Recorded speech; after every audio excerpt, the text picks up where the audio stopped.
Dear students, हम लोग last class में देखे थे forced vibration, the reason for the excitation.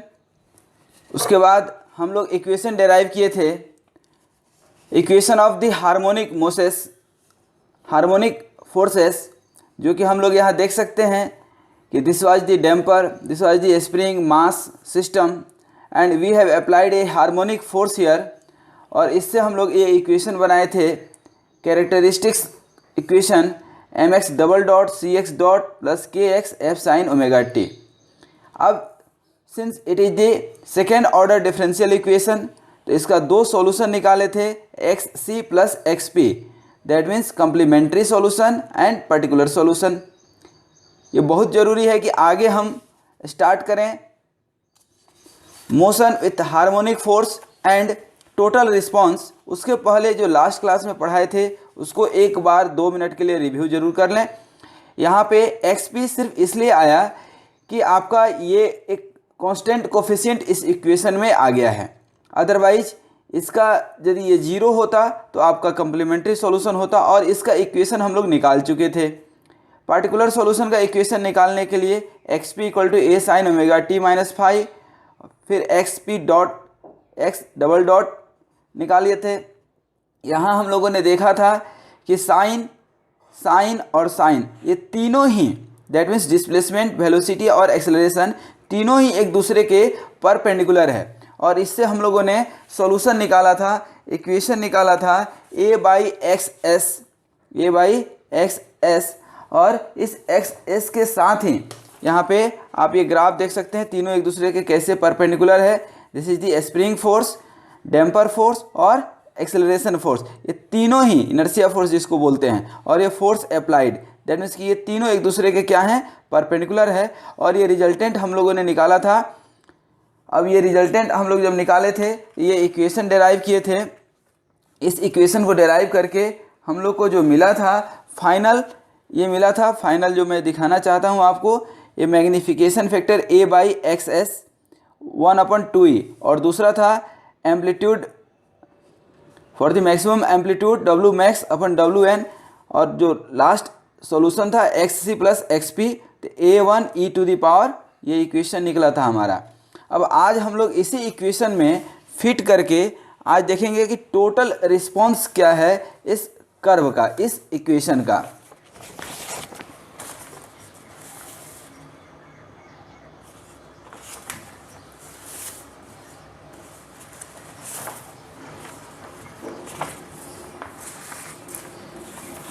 अब आइए देखते हैं, लास्ट क्लास में जब ये एफ स्क्वायर और ये सब निकाले थे, तो ये एक इम्पॉर्टेंट टर्म है सिर्फ डब्ल्यू बाई के, जो आज भी आएगा, और ये tan फाई, इसको हम लोग नेक्स्ट वीडियो जो आज हम लोग पढ़ने वाले हैं, motion with harmonic force, forced vibration का जो पार्ट था हम लोग पढ़ चुके हैं, और आज हम लोग पढ़ रहे हैं टोटल रिस्पॉन्स। बेसिकली अभी हम लोगों ने देखा कि जो सॉल्यूशन निकला था हमारा x equal to x C plus x p, और एक्स सी प्लस एक्स पी से जो हमारा इक्वेशन निकला था,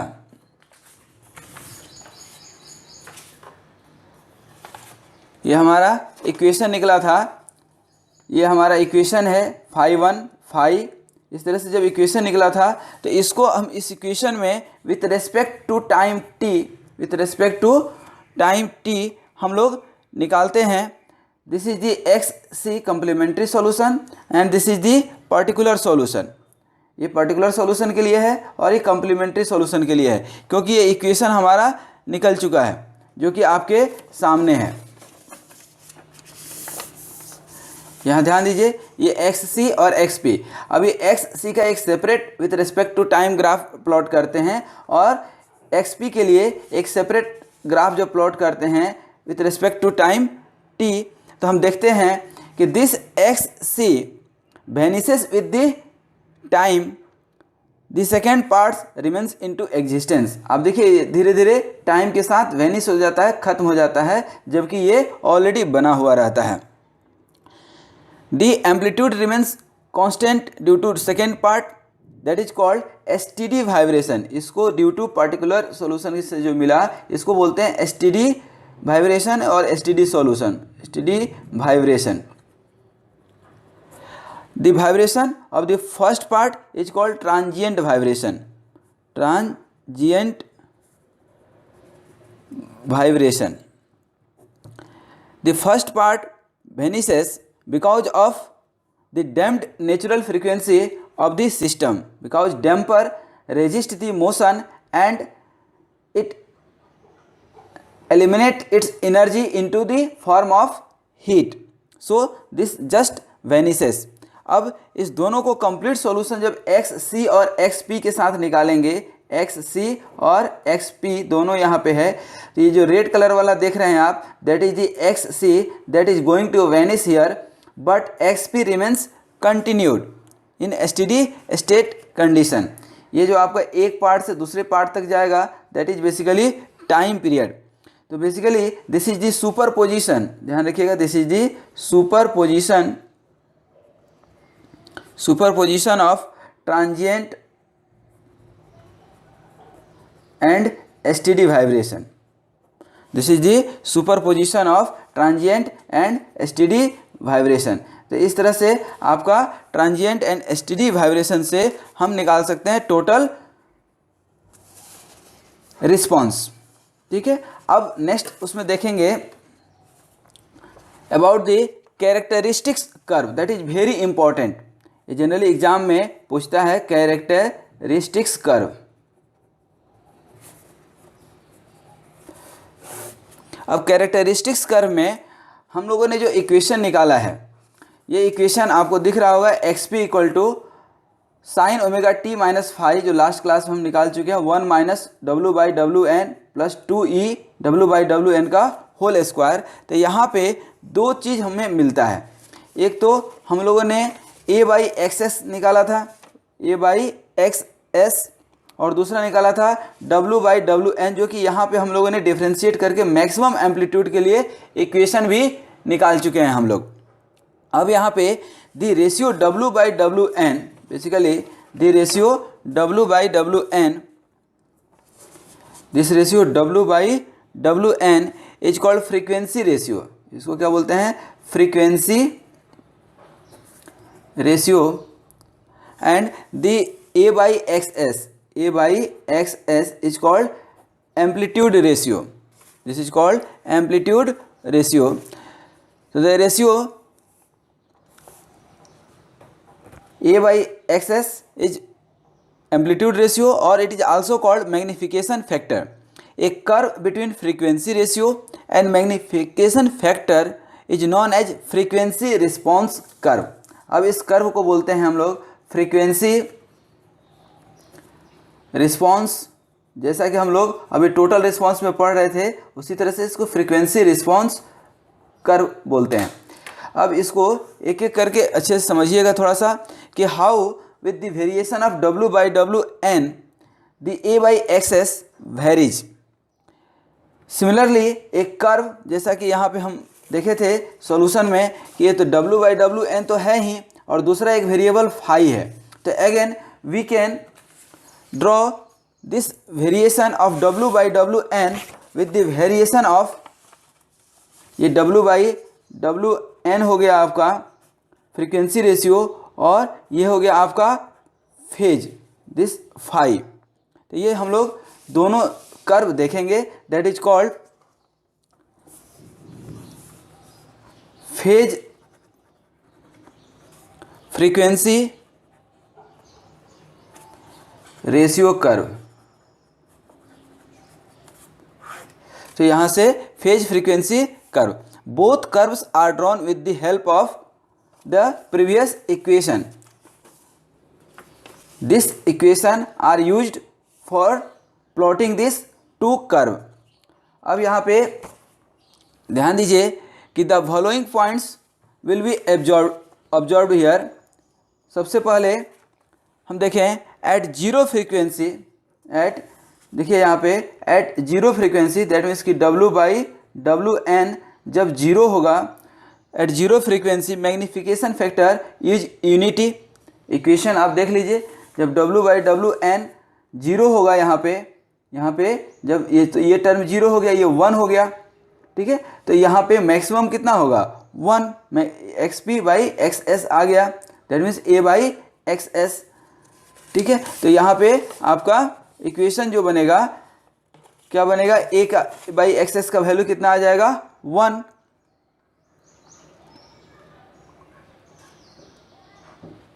ठीक है।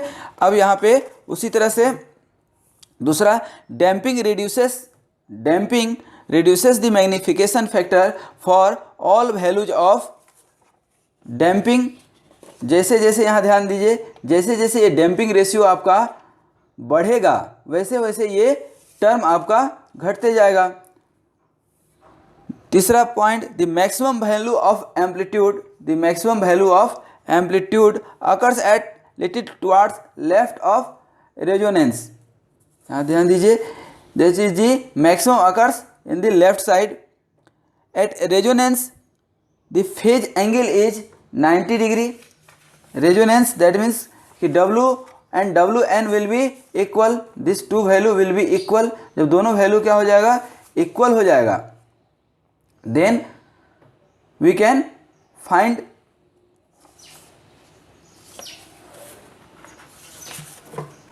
यहाँ पे ए बाई एक्स एस। आप देखेंगे इक्वेशन में जब W और WN जीरो हो जाए, इक्वल हो जाएंगे, ये टर्म आपका जीरो हो जाएगा। Then in this case there will be maximum value, the amplitude of vibration is infinite, the amplitude of vibration is infinite, ये जो जा रहा है that will not meet anywhere, it will go up to infinite at resonance frequency and zero damping factor. जब E equal to zero हो और आपका W equal to WN हो तो this curve will occur. The amplitude ratio is below unity for all values of, यहाँ से आप देखेंगे for all values of damping which are more than C का value, for all values of C more than 0.7, this value will be less than 1। The variation in phase angle is because of damping, without damping it is either 180 degree और 0 degree. Now come to an important conclusion, that means W by WN, how this varies। जब W by WN का value आप यहाँ पे ये 1 है, 2 है, and this is the value of damping ratio for different value damping ratio, this is the equation, but each and every value will cross at the point of this 90 degree. Basically this is 90 degree, remember this is 90 degree. तो this is the variation of the curve. Now the next equation which we have to see, that is very important, and that is the variation of frequency ratio, variation of frequency ratio with W by WN। अब हम लोगों ने जब spring mass diagram draw किया था तो ये graph हम लोग को मिला था, और इस ग्राफ में इस इक्वेशन से हम लोग देखे थे कि this is spring force, damping force, inertia force और हार्मोनिक फोर्स। 4 फोर्स के चलते हमारा मास जो है क्या है, इक्विलिब्रियम कंडीशन में रहता है। अब वहाँ पे ये हम लोगों ने ग्राफ ड्रॉ किया था, this is the spring force, damping force is perpendicular to spring force and this inertia force is perpendicular to damping force. तो इससे ये डायग्राम बना था, और इस डायग्राम के हेल्प से हम लोगों ने डिफरेंट इक्वेशंस निकाले थे। Now we will see with the help of this diagram, ये हम लोग देखेंगे पहला इक्वेशन केस 1 में हम देखें सबसे पहले, बिकॉज देयर आर 3 पॉसिबिलिटीज। ये जो W by WN है आपका, या तो लेसर देन 1 होगा, या इक्वल टू 1 होगा, या ग्रेटर देन 1 होगा। There will be 3 condition. तो केस 1 में हम लोग ये देखते हैं, केस 1 में this is suppose the reference point, this angle, this whole angle is omega t, this is the phase angle, this is the spring force, damping force and inertia force and harmonic force. These four forces are acting here. We know that inertia and damping force are given by the expression m omega square a CWA. It is clear both the terms are affected by W, but spring force is not affected by W. When the value of W is very small, inertia and damping force are reduced considerably, resulting the small value of phi. Hence the phase angle is reduced by F. जैसे जैसे F कम होगा वैसे वैसे F आपका कहाँ आएगा, inertia force की तरफ. That means it will be balanced by spring force KA which are almost equal and opposite in magnitude. तो ध्यान रखिए जैसे जैसे फेज कम होगा वैसे वैसे ये this will get balance. This is the omega upon omega n when it is very less than 1. Now come to the case 2 when W by Wn is equal. So when the frequency is equal, this is this whole term omega t and this term is phi. This is Ka spring force, this is the damping force and this is the inertia force. Now in this case the phase angle becomes 90 degree when W and Wn both are equal. Then phase angle will be 90 degree because we have obtained the equation for tan phi.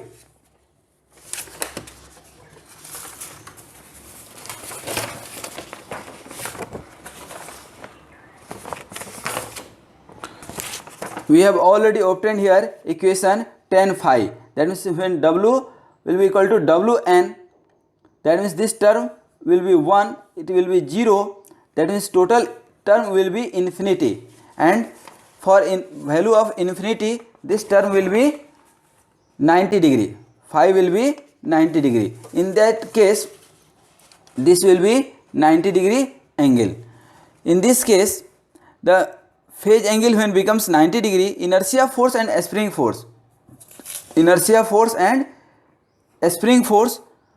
are found to be equal and opposite. Excitation force F balances the damping force CWA. That means कि F equal to CWA, thus giving the amplitude of vibration at resonance condition will be F upon CW. F, you can find A here, F by CW. Now the third and important condition, case 3, when W upon Wn is very larger than 1, then we can see here W by Wn is very greater than 1. When it will be greater than 1, then this term will be negative, and even this equation, this amplitude will be negative. In this case this is the omega t, this whole value is omega t, phi will be greater than 90 degree. At very high frequency this spring force, damping force and inertia force increases very rapidly and its magnitude is very large. Damping and spring force are small in magnitude, but inertia force is too much. When the value of W by Wn is again very high, W by Wn is high, the phase angle phi is very close to 180 degree. जैसे जैसे ये ज़्यादा बढ़ेगा this value will be approximately 180 degree. This is all about the how the graph can be obtained from this amplitude A, and this value is called xs. This is the xs. A by xs is the magnification factor, and we have obtained two curve characteristics curve, that is the frequency response curve and These are the total response, transient, steady and superposition of transient and steady condition. This is the frequency ratio curve and this is the phase frequency ratio curve that we have obtained from this equation only. So it is all about the frequency ratio, characteristics curve and total response. Now in the next video we will see the reciprocating unbalanced masses. Keep watching the video. Thank you very much.